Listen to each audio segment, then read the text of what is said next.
Masa PSBB transisi di Jakarta kembali diberlakukan. Jaringan bioskop telah memperoleh izin untuk kembali beroperasi. Dalam keputusan terbaru, Gubernur DKI Jakarta Anies Baswedan membuka operasional bioskop dengan syarat maksimal penonton 25% dari kapasitas normal. Pengaturan tempat duduk secara ketat diberlakukan untuk bioskop. Jarak antar tempat duduk minimal 1,5 meter.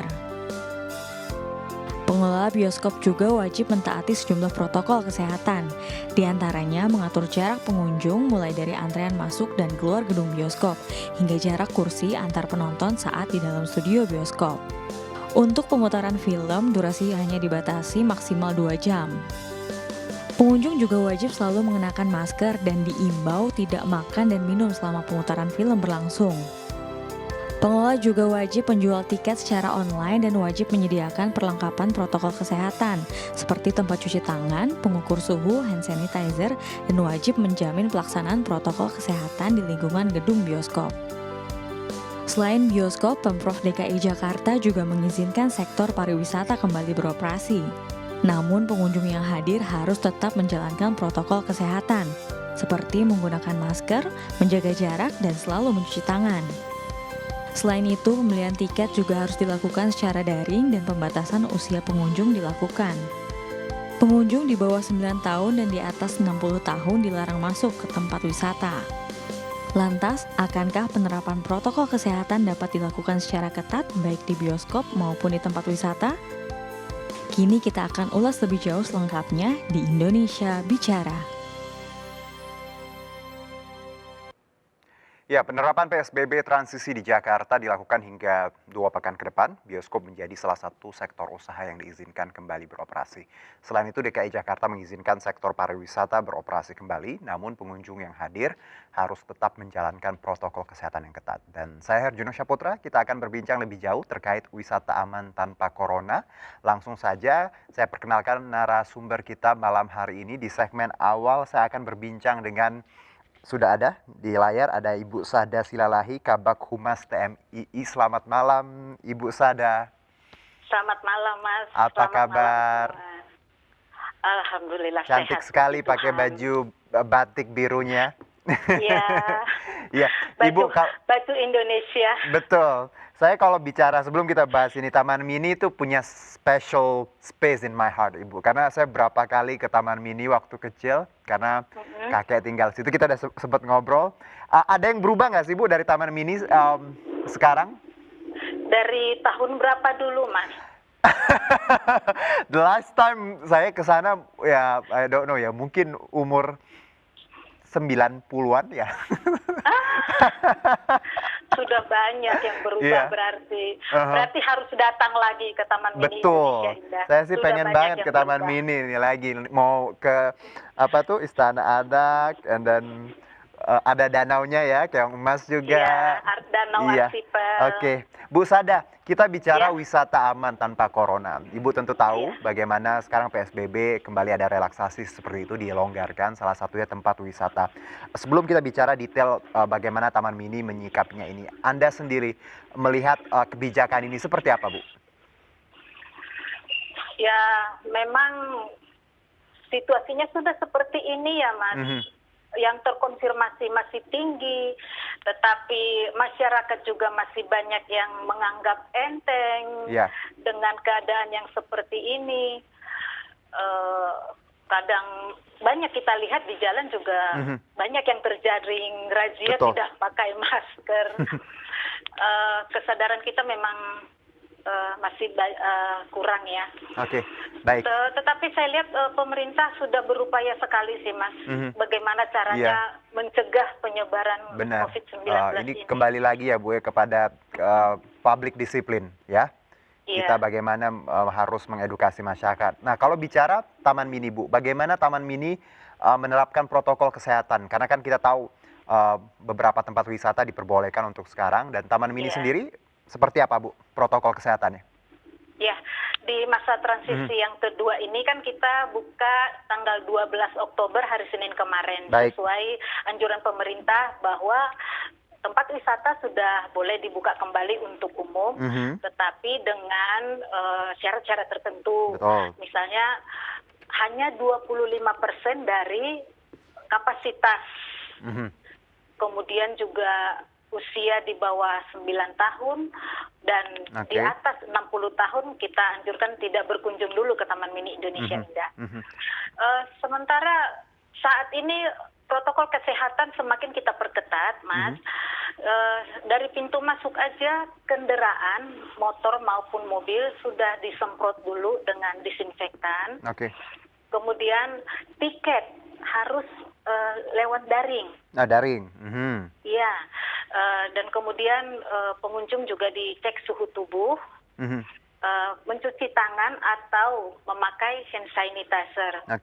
Dan petugas kita selalu berpatroli di dalam areal untuk selalu mengingatkan pengunjung itu untuk tidak lalai dengan protokol kesehatan, Mas. Jadi memang kita semakin perketat.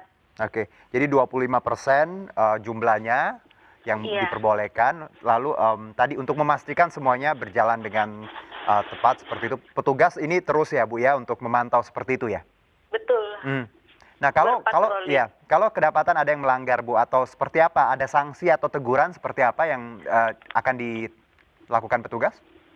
Ya memang sampai saat ini sih kita tidak memberlakukan sanksi buat yang lalai kepada pengunjung, karena kita kan tempat wisata ya Mas, dan kita tahu mereka sebenarnya apabila misalnya tidak pakai masker, sebenarnya kan mereka itu punya, karena di pintu masuk kan selalu dicek, kalau tidak pakai masker kan tidak boleh masuk. Nah kemungkinan di dalam itu lalai pakai masker, mungkin habis minum atau makan, dan maskernya dikantongin atau ditaruh di dalam tas. Nah disitulah tugas petugas dari Taman Mini Indonesia Indah yang secara berkala itu berpatroli keliling untuk mengingatkan, selalu mengingatkan untuk pakai masker, tidak berkerumun, jaga jarak, dan sering mencuci tangan. Baik. Bu, kalau tadi kita tahu bahwa peraturannya untuk bioskop, tempat wisata 25%. Sebenarnya kapasitas TMI ini seperti apa sih Bu? Kapasitas maksimal, normalnya berapa pengunjung? Kalau di hari raya besar sih, misalnya Tahun Baru atau Idul Fitri, biasanya bisa mencapai 70 sampai 80 ribu. Untuk per hari ya? Iya. Tetapi kalau di weekend biasa, memang sekitar 40 sampai 50 ribu saja. Dari jumlah itu berarti untuk sekarang hanya bisa 25% dari situ. Dari Selasa Bu, sampai sekarang, ini Anda melihat bagaimana minat kunjungan? Apakah meningkat atau memang masih sangat sepi seperti itu? Dibandingkan hari biasa sebelum pandemi sih jauh sekali turun. Tetapi kalau kita lihat di masa-masa pandemi ini masih banyak juga orang yang takut berekreasi. Itu sudah termasuk hal yang bagus sih, Mas. Cukup bagus karena per hari itu dari 3 hari ya, 4 hari sampai saat ini, per hari itu belum sampai 1.000 sih.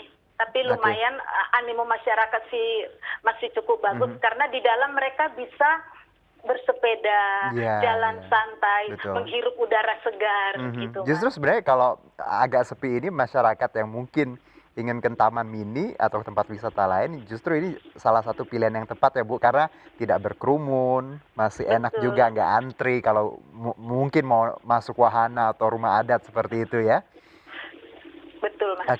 Bu, kalau Taman Mini sendiri ada yang beberapa tempat, karena kita tahu spotnya luar biasa, ada rumah adat dari seluruh Indonesia, provinsi, lalu tempat-tempat lainnya banyak sekali. Apakah ada yang ditutup atau semuanya dibuka? Atau ada yang berubah untuk pandemi ini? Sampai saat ini ada beberapa wahana memang yang belum dibuka. Seperti yang berkaitan dengan air, seperti Snow Bay, Water Park, kolam renang itu kan kita belum buka Mas, sampai saat ini. Dan bioskop juga seperti teater IMAX Keongmas, ya belum buka. Meskipun pemerintah sudah mengizinkan, tetapi sementara persiapan-persiapan di dalam juga semakin diperbaharui, kita juga masih harus menunggu izin tertulis dari pemerintah. Baik. Untuk anjungan semuanya dibuka ya Bu, atau seperti apa? Anjungan daerah buka seperti biasa Aduh. dan dengan kapasitas 25% juga yang boleh masuk ke dalam. Oke. Begitu juga museum-museum dan taman-taman yang ada di dalam area Taman Mini Indonesia Indah. Kangen sekali Bu kalau tadi nyebut anjungan. Ditunggu loh Mas. Karena saya dulu makannya di anjungan gitu, di bawahnya kayak ada lesehan gitu. Iya. Dulu betul. banget. Oke. Bu, kalau bicara kebijakan lain, kita tahu kemarin kalau untuk beberapa tempat wisata, misalnya di DKI, hanya boleh dikunjungi warga yang ber-KTP atau bertempat tinggal berdomisili di DKI. Kalau untuk sekarang Taman Mini sudah memang untuk warga Jakarta dulu atau boleh sebenarnya warga lain yang punya KTP non DKI? Ya, kalau untuk Taman Mini Indonesia Indah ini karena khusus ya Mas ya, spesial, kita tidak memberlakukan KTP DKI saja, karena di dalam kan banyak anjungan daerah Mas yang mewakili provinsi-provinsi yang ada di Indonesia, dan banyak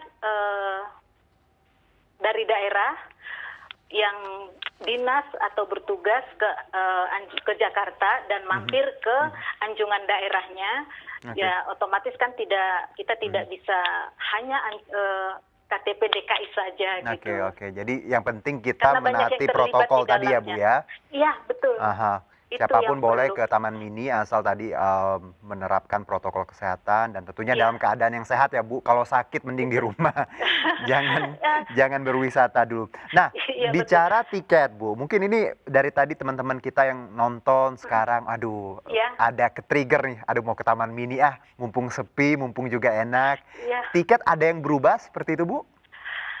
Belum, tidak ada yang berubah. Oke, di kisaran berapa Bu kalau boleh tahu Bu? Rata-rata 20.000 per orang. 20.000 per orang ya? Iya. Jadi masih sangat terjangkau. Jadi kalau rumahnya yang dekat-dekat Taman Mini mau goes, mau lari pagi, sore, it's a good idea ya Bu ya? Silakan. Dengan udara segar di pagi hari atau sore hari. Pastinya, karena Taman Mini kan luas sekali tuh, pohonnya banyak. Betul. Memanjakan mata juga, bangunannya lucu-lucu. Iya, Bu, kalau jam operasional sendiri untuk saat ini dari jam berapa sampai jam berapa?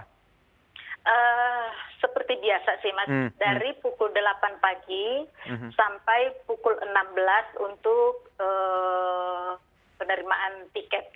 Tetapi untuk pengunjung yang ada di dalam, mungkin kita sampai pukul 18 untuk keluar gitu dari dalam. Jadi 16 itu terakhir kita tiket tadi ya Bu ya, masuk tadi. Iya, baik betul. Bu, kalau bicara juga Taman Mini dengan segala, kita tahu bahwa banyak sekali tempat wisata, hotel ya, khususnya saudara-saudara kita yang bergerak di bisnis tourism ya, MICE ini sangat terpukul dengan pandemi. Taman Mini Indonesia Indah selama dari awal Maret kemarin sampai kemarin baru dibuka. Bagaimana Anda dan teman-teman survive Bu, menyemangati satu sama lain? Karena kita tahu bahwa ya pasti ini kejadian yang tidak pernah terjadi di sejarah Taman Mini sampai ditutup beberapa bulan. Ibu dan teman-teman gimana survive-nya?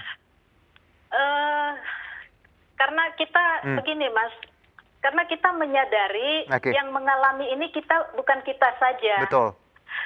Seluruh masyarakat Indonesia bahkan dunia pun mengalami hal yang serupa. Jadi kita itu yang membuat kita agar kita tetap semangat, tetap berupaya untuk tidak kemudian kita menjadi tidak berkarya atau tidak berbuat sesuatu apapun.